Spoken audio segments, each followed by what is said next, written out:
Hello everybody! Welcome back. For those who don't know, my name is Maya Lipshanovic and this is Laya. and she is how old? 3 years old. Oh, that's 5, but she's 3 years old. And today we're gonna make an owl. Leia is gonna help me out, but if you're doing it on your own, even better. We will make an owl from whatever materials you have around you. It's gonna be a simple one. It can be driftwood, it can be wood, regular wood, it can be canvas. You will also need a piece of some acrylic paint and brushes. In my previous video, I explained already what kind of materials I'm using and what is working for me, but whatever you have around you at the moment is good enough, and if you don't have those things, just improvise with something else. The idea is to have fun. She will join me. She never painted.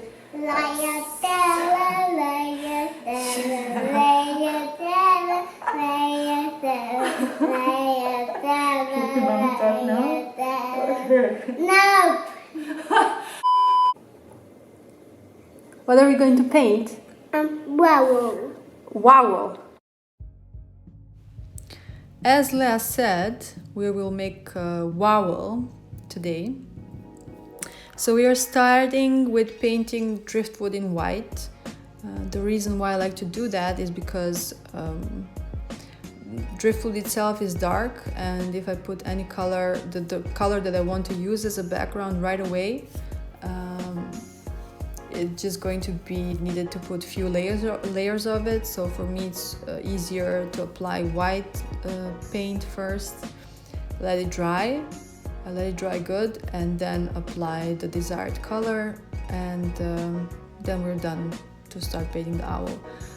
What is for me important in between is to let that white paint dry, because if I don't do that, then it will mix with the color that I will use as a background and it's gonna be more light. And if you don't want to do that on purpose, then just let it dry good and you're good to go.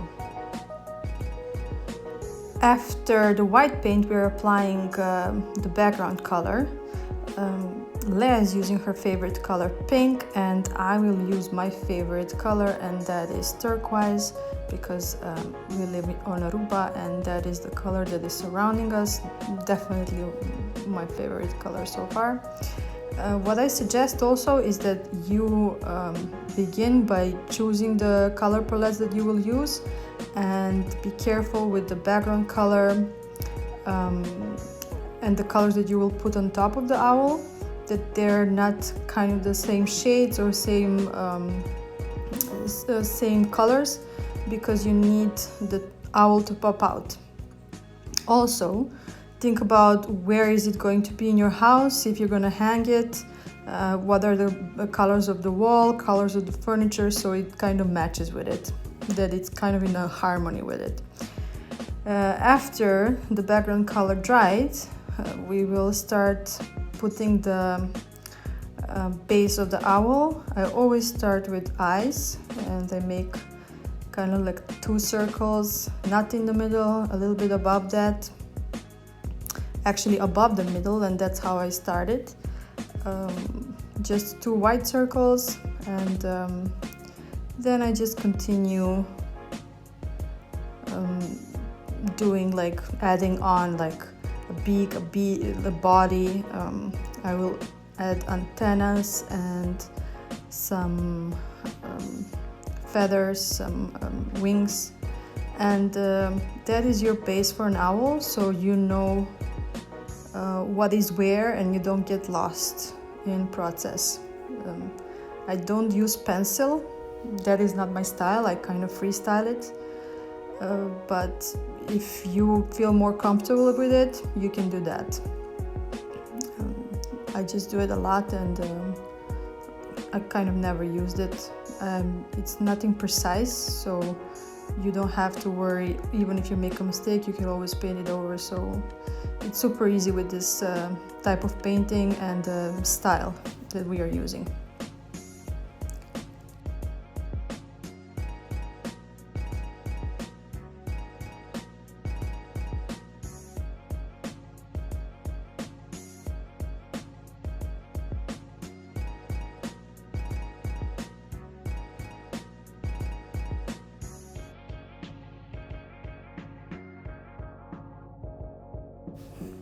And after you finished positioning your owl, then you start painting. Well, I always paint around eyes.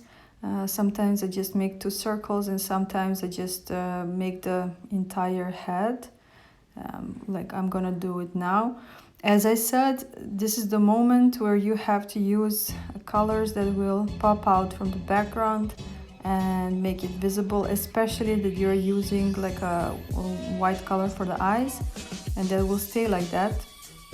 And then you need something that will also not blend into that white, and be something that will be in total contrast with the background and white. So I'm using my favorite, and that is hot pink, magenta also. Call it whatever you want, but my favorite color, one of my favorites is that. I had a lot of splinters in this piece, so I kind of, they were in my way to paint, so I had to pull them off and pull some paint off, and then I just kind of repainted it. The thing with wood is that it's not straight. It's never, like really rare that it's a smooth surface. That can happen only with bamboo, and not all the time. So normally there is a lot of bumps or holes or things you have to be careful with. If you're painting on canvas again, you won't have that issues. If you water the acrylic paint enough, then it's gonna be smooth, or you just put some medium for that, to make it to make the brush goes more smoothly, and that it doesn't lose pigment. That is also good if you have that. If not, just use water, but not too much, so you don't make it too watery, and that it doesn't look like watercolor. Otherwise it's really too transparent for wood or for canvas, whatever. And then it's really good to paint. It's really important to put a little bit of water on brush every time you kind of make new strokes, every time that you apply it again. I continued with the body, with the belly, and I will just fill that up. I will add a little bit of white, a lot of peeling of wood again. It was really on my way. I added a little bit of white because this was the paint that was like half pigmented, like half transparent, and in that case I always add white so the color is a little bit stronger and that I don't have to pass a few times. I just don't like that. This is way easier, and then I'm good to go. And there is Lily, my view, rolling in the dirt. Beautiful. She will bring all that dust into the house later. Amazing. Lucky me. And then this is the part where I just start really outlining whatever I was kind of putting there, and putting after the positioning, I'm just putting color into that. Even if I'm hosting a live workshop, actually when I'm hosting a live workshop, this is the point where I tell people to be creative and do their part and not really pay attention on my art, but create something from their intuition and their head. I think it is very important to unleash the creativity inside of them. I don't like when people are fully copying what I'm doing just because it is limiting for them. It is always limiting to copy something. Like when I do the realistic paintings, when I'm looking at the object in front of me, for me it's not really relaxing, or it's not really flowing as when I'm doing art like this one, where I don't have any limitation, where I can do whatever I want, I can put lines wherever I want, and it's so liberating to paint like that. So that is why I always suggest people to just go with the flow, do whatever they want. As I said, this is the point when I tell them that I'm always there to assist, answer the questions or help, but it is really important for you to just do whatever you feel like doing. You can add dots in decorations, you can add lines, you can put some flowers in, you can just doodle, you can do whatever you want, literally just make ombres with color, play with it, make some super abstract piece from it.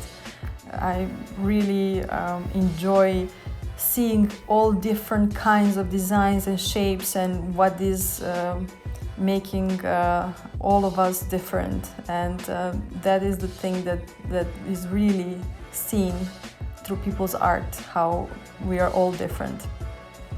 So I will basically let you go now. I will let you to create on your own.